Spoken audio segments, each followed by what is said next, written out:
안녕하세요 여러분, 멍실 언니입니다. 오늘은 짠! 몽디오북이에요. 제가 지금 손가락을 다쳤어요. 제가 저번 영상 더보기란에서 이제 짧게 적어드렸는데 지금 손가락을 조금 다쳐서 롤플레잉 영상을 찍기가 조금 어려운 상황이에요. 이렇게 여러분들을 만져드리면 너무 존재감이 크더라고요. 그래가지고 오늘은 몽디오북을 준비했습니다. 제가 저번 달에 혼자 제주도 여행을 다녀왔거든요. 그때 책 한 권을 가지고 갔는데 바로 이 책입니다. 마음 해방이라는 책이고요. 역시나 전부 다 읽어드리기는 어려워서 앞부분만 조금 읽어드리도록 할게요. 그럼 시작하겠습니다.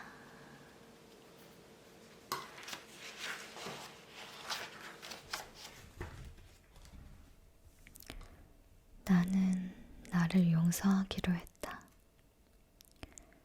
영화 밀양은 오랫동안 기억에 남아있는 영화다. 자신의 전부나 다름없던 아이가 유괴범에게 살해당하고 주인공 신혜는 큰 고통에 빠진다.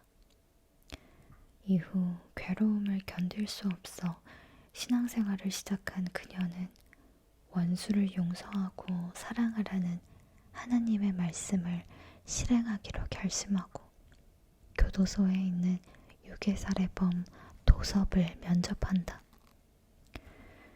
그리고 바로 이 장면에서 신혜는 더 큰 충격과 좌절에 빠진다. 도섭이 신혜보다 평온한 얼굴로 면회실에 나타나 이렇게 말하기 때문이다.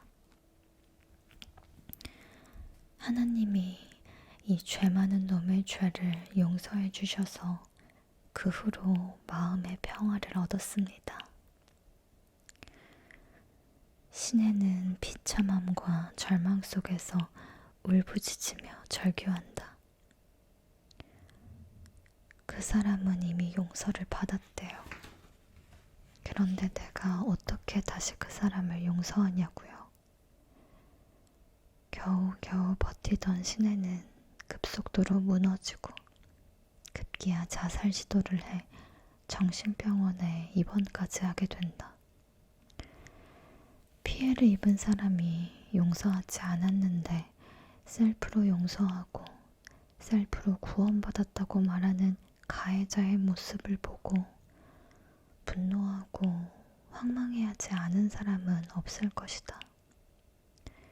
결말에서 작은 희망의 상징 같은 장면이 나오긴 하지만 적어도 영화 속에서 신혜는 용서에 대해서만큼은 자신의 입장을 정리하지 못한 것으로 그려진다.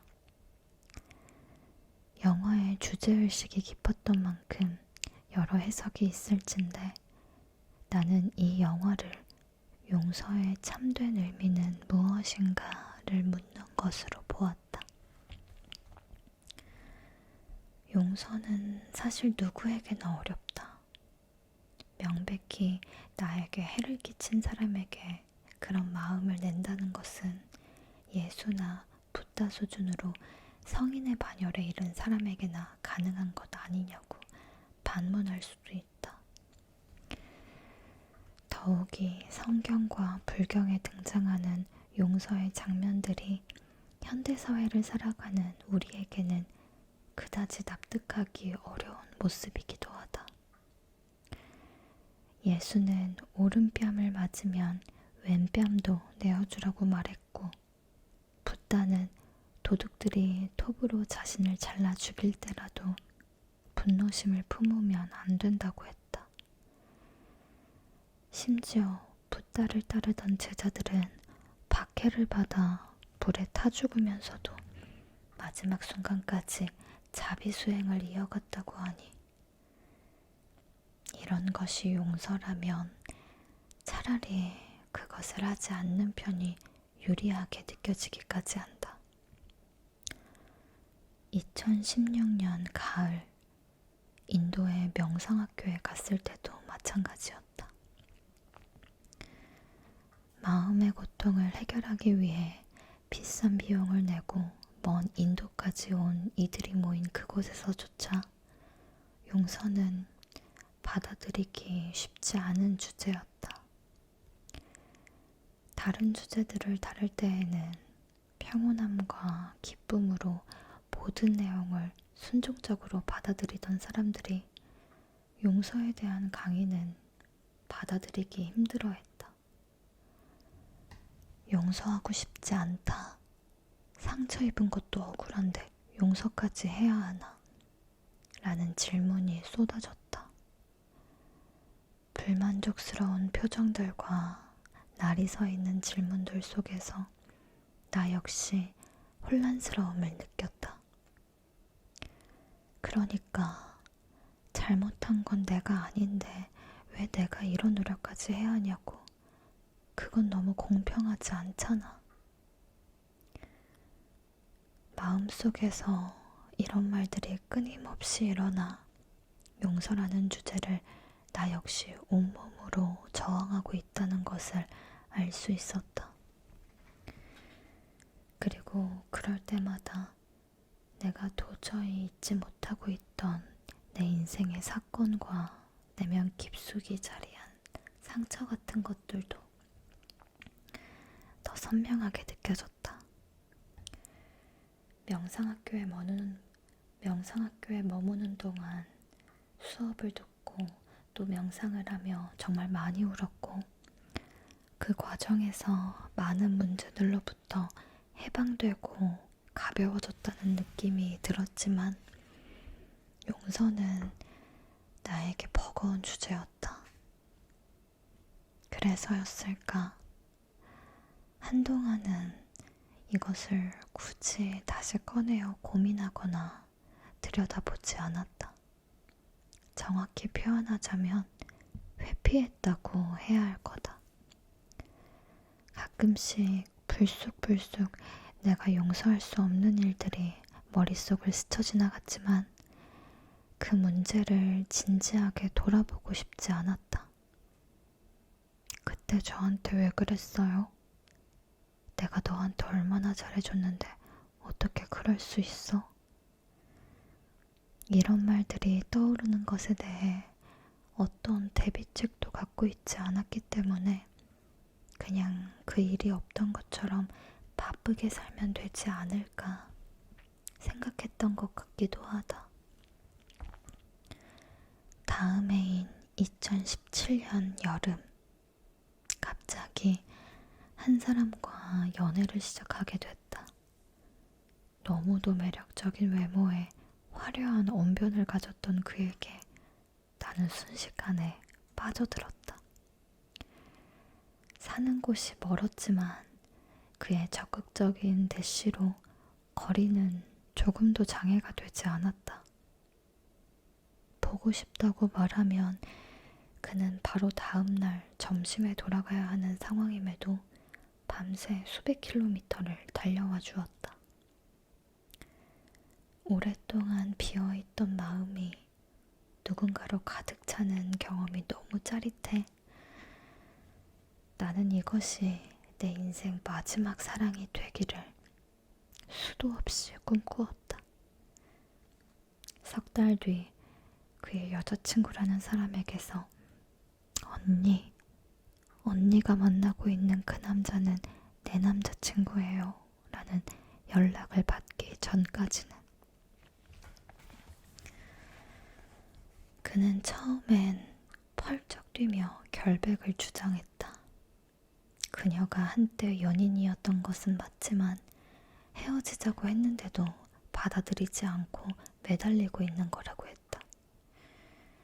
하지만 일이 점점 커지자 그는 결국 모든 것을 털어놓았다. 아직 사귀고 있다는 고백이었다. 참담한 심경으로 그에게 물었다. 어떻게 여자친구가 있으면서 이런 일을 나에게 할 수가 있느냐고. 이 모든 것이 드러났을 때 내가 입을 타격에 대해서는 생각해 본 적이 없는지 따져 물었다. 그는 내가 한 번도 본 적 없던 초라한 얼굴로 이렇게 대답했다. 그냥 외로워서 그랬어. 볼품없고 성의도 없는 대답에 나는 또 한 번 절망했다. 지나간 사랑은 다 아프다지만 그와의 관계는 크나큰 상처였다.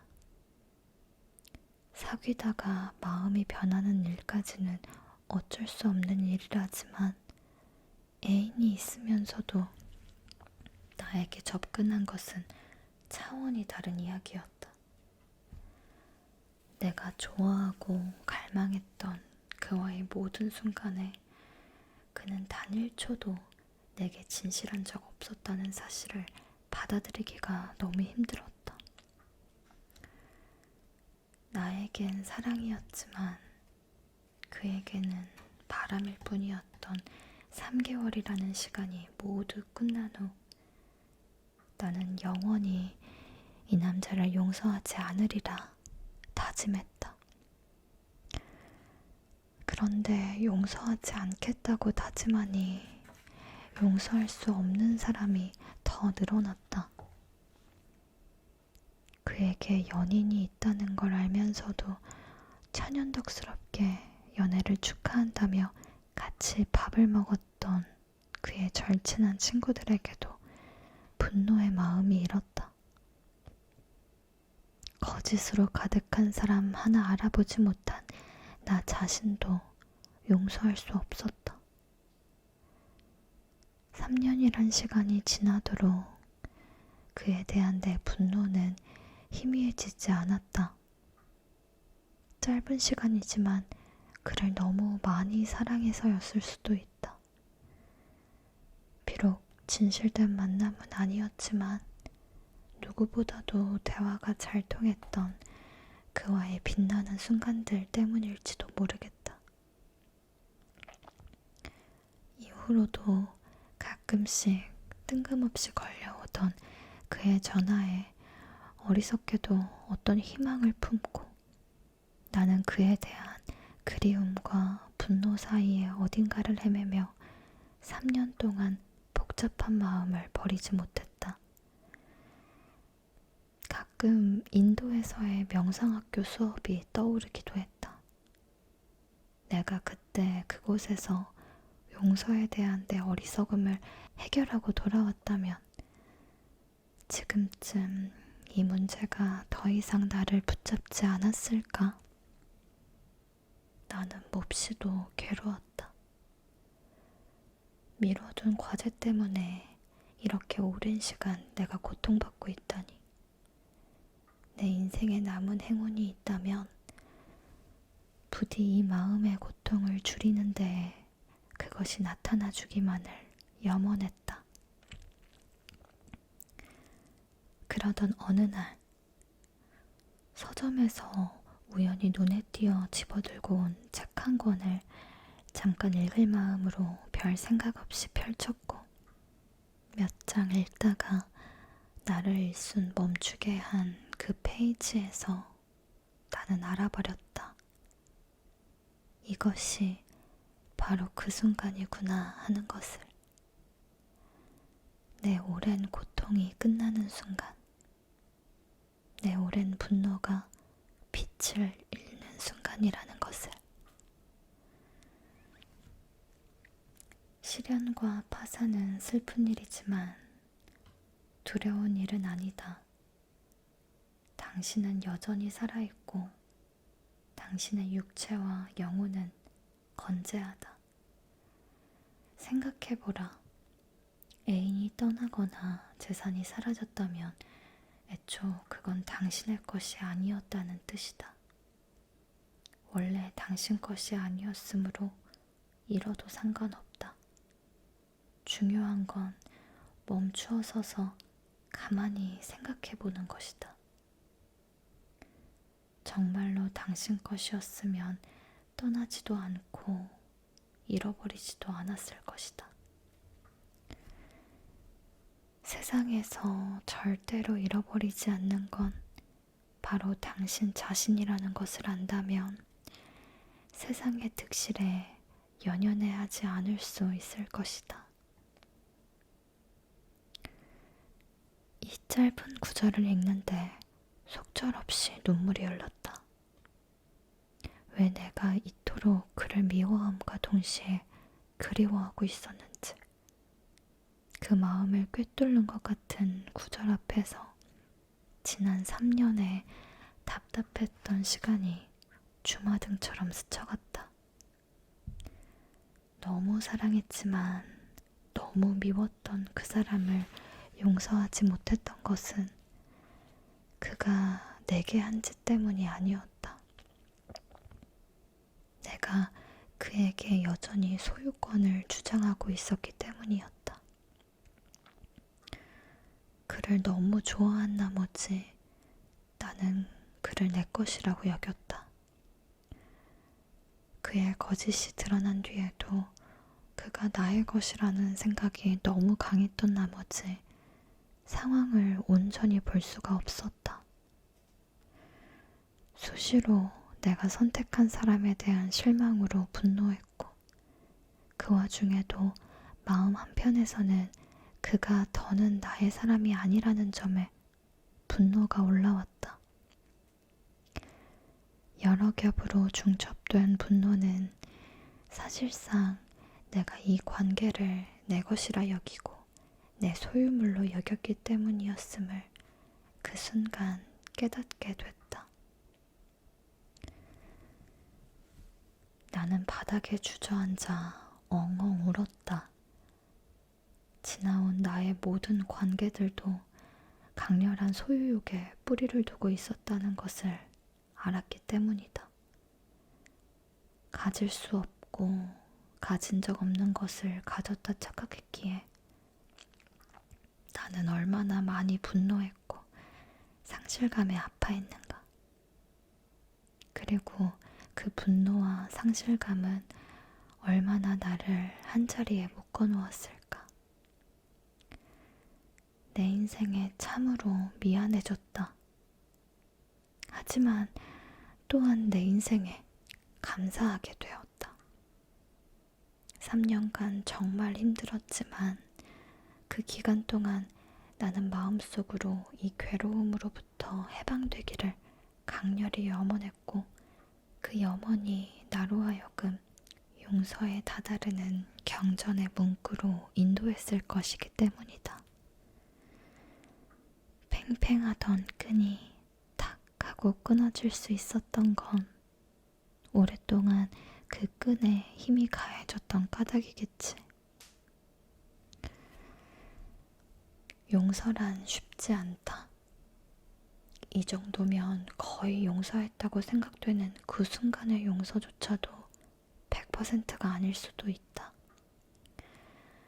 용서라는 것에 완성이라는 것이 가능하기나 할까? 마음속 깊은 곳에서는 용서하고 싶어하는 의지가 있다고 해도 시종일관 옳고 그름을 판단하고 싶어하는 우리 안의 재판관은 용서하지 않는 것이 너 자신을 위해서 더 나아 라고 말하며 용서가 아니라 분노할 권리에 대해 말하기를 좋아한다. 분노하면 뭔가 힘이 세진 것처럼 느껴지고 용서하면 약한 사람이 된 것 같은 느낌도 우리를 속이기를 좋아한다. 분노한다고 느끼는 순간 내가 옳다는 느낌이 더 확대된다. 마치 작은 모닥불이 모여 거대한 화염을 이루듯 우리 안에 습관적이고 자잘한 분노들은 어느 순간 거대하게 모여 우리 마음의 기본적인 습성이 되고야 만다. 나를 위한답시고 지속시킨 분노는 그렇게 나 자신을 불태워버린다.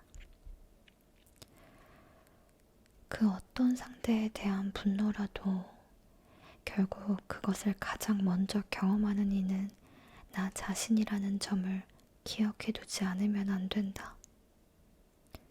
뜨거운 석탄을 상대에게 던지기 위해서는 먼저 내 손이 뜨거운 석탄에 화상을 입을 각오를 해야 한다.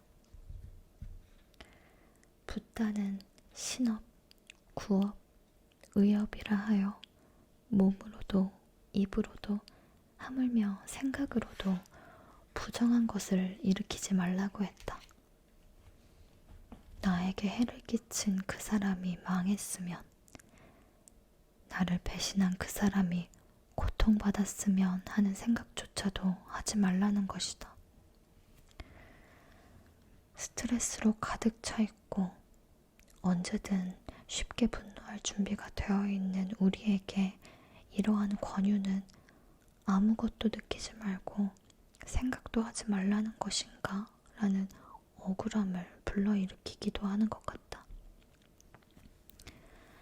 하지만 분노, 용서와 같이 까다롭고 내려놓기 어려운 감정을 근원적으로 이해하고 이것에서 풀려나기 위해서는 또 하나의 개념에 대한 이해가 필요하다. 상속자라는 개념이다. 경전에서는 이렇게 표현한다. 그대는 행위의 주인이며 행위의 상속자이며 행위를 모태로 삼고 행위를 친지로 하고 행위를 의지처로 하는 자이다. 그대는 그대가 행할 행위의 상속자가 될 것이다. 내가 한 행위의 과보는 온전히 내가 받는 것이고 내가 몸으로, 입으로, 생각으로 행하는 것들의 방향에 따라 내 삶의 결과가 정해진다는 것이다. 참으로 간명한 설명이 아닐 수 없다. 그 누구도 자신이 만든 행동, 말, 생각으로부터 자유로울 수 없는 것이다. 다만 이 진리에 따르면 우리가 할 수 있는 것은 오직 우리 자신의 몸과 입 그리고 마음을 단속하는 것으로 한정된다. 타인이 일으키는 생각이나 행동을 조절하거나 통제할 수 없으며 이것의 과보 역시 그 타인에게 돌아가기에 여기에는 더하고 덜어낼 것이 없는 공평함만이 존재하게 된다. 처음에는 많이 받아들이기 어려웠지만 긴 시간이 지나고 나서 인도의 명상 스승이 가르쳐준 이야기를 되새겨보게 되었다. 그는 나에게 이렇게 말해주었다. 뉘우칠 생각이 없는 사람을 용서하는 것이 그냥 나의 정신승리는 아닌가 하는 생각이 들 수도 있죠. 하지만 그 사람이 용서를 바라지 않는다면 또 어떻습니까? 정신승리라면 그게 또 어떤 문제가 되나요? 용서를 한다는 것은 내가 그 괴로움에서 벗어날 것인가? 아니면 그 괴로움을 계속 들고 살아갈 것인가를 결정하는 것과 같아요. 용서란 그 사람을 위한 결정이 아니라 나 자신을 위한 결정입니다. 이것은 숙제도 의무도 아니며 오로지 내가 그것으로 인해 더는 고통받지 않겠다는 의지로 내리는 결정입니다. 중요한 것은 결심하고 노력하고 연습하는 것입니다. 내가 나 자신을 소중하게 여기고 더 이상 나 자신을 포함한 그 누구도 나를 아프게 하도록 두지 않겠다는 결심을 하는 것입니다. 그러면 용서는 저절로 따라옵니다. 타인에게 해악을 저지른 사람이 사회의 틀 안에서 법적으로 벌을 받아야 하는 것을 부정하는 것이 아닙니다. 외적인 차원과 내적인 차원은 다릅니다. 용서는 내적으로 일어나는 경험이기에 우리는 법적인 처벌은 물론 내면에서의 용서를 함께 진행해 나갈 수 있어야 합니다. 타인을 용서하는 것도 어렵지만 과거에 타인에게 상처를 주었던 자신의 모습을 용서하는 것도 어려울 수 있습니다. 가장 쉬운 것은 자신을 원망하는 것이고 가장 어려운 것은 자신을 용서하는 일이죠. 마음속에서든 행동으로든 상대방에게 진심으로 용서를 구하고 자신에게도 용서를 구하십시오. 그리고 그 일에서 벗어나십시오. 내 안에 무언가가 변화한 걸까? 도저히 받아들이기 힘들었던 용서에 대한 이야기들이 이완된 나의 가슴 안으로 스며들어왔다. 오랫동안 나를 한자리에 묶어놓았던 미움의 에너지로부터 해방되자 삶이 비로소 제 궤도를 찾고 있다는 느낌이 들었다. 기쁨이었다. 나는 이제 그가 더 이상 밉지 않다.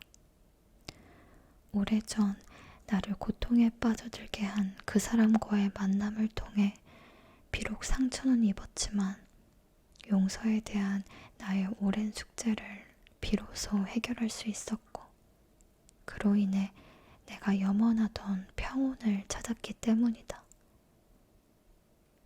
내가 견딜 수 없었던 건 나의 소유욕 때문이었다는 것을.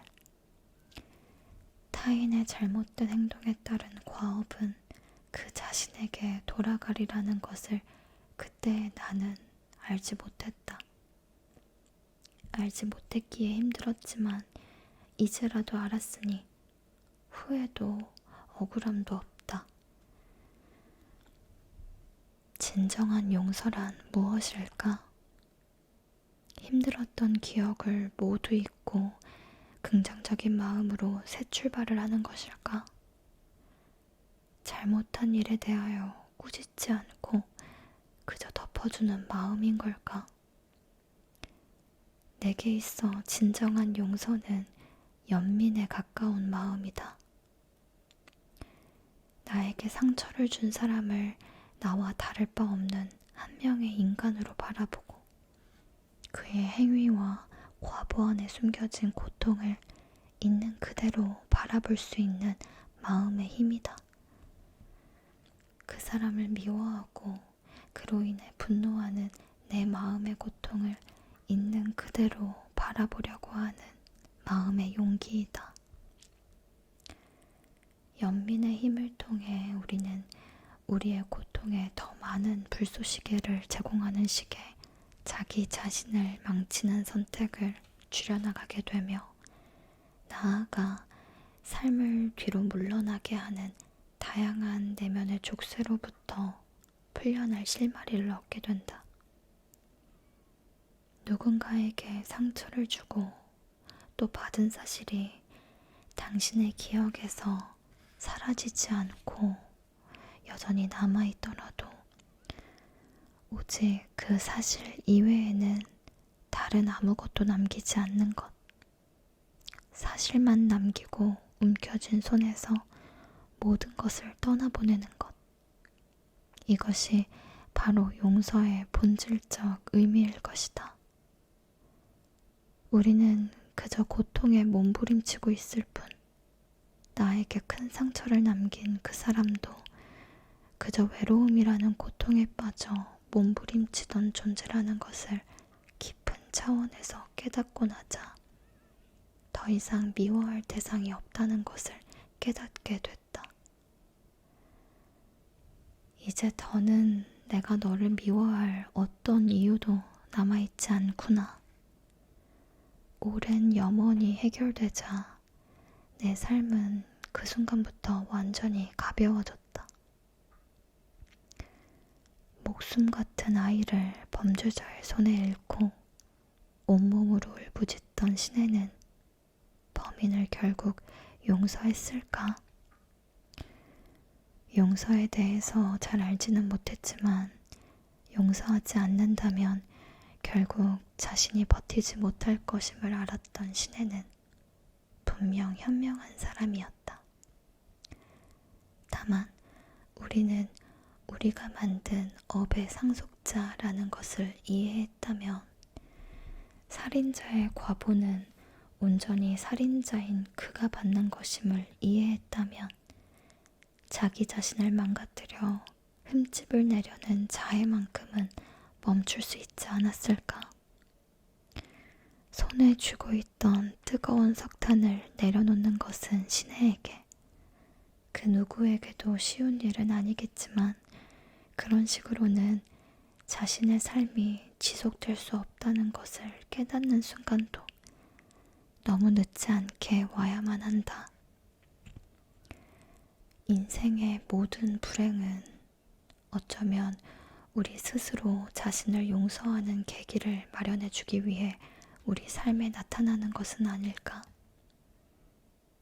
여전히 부족한 내게는 아직은 다 용서하지 못한 관계들이 있다.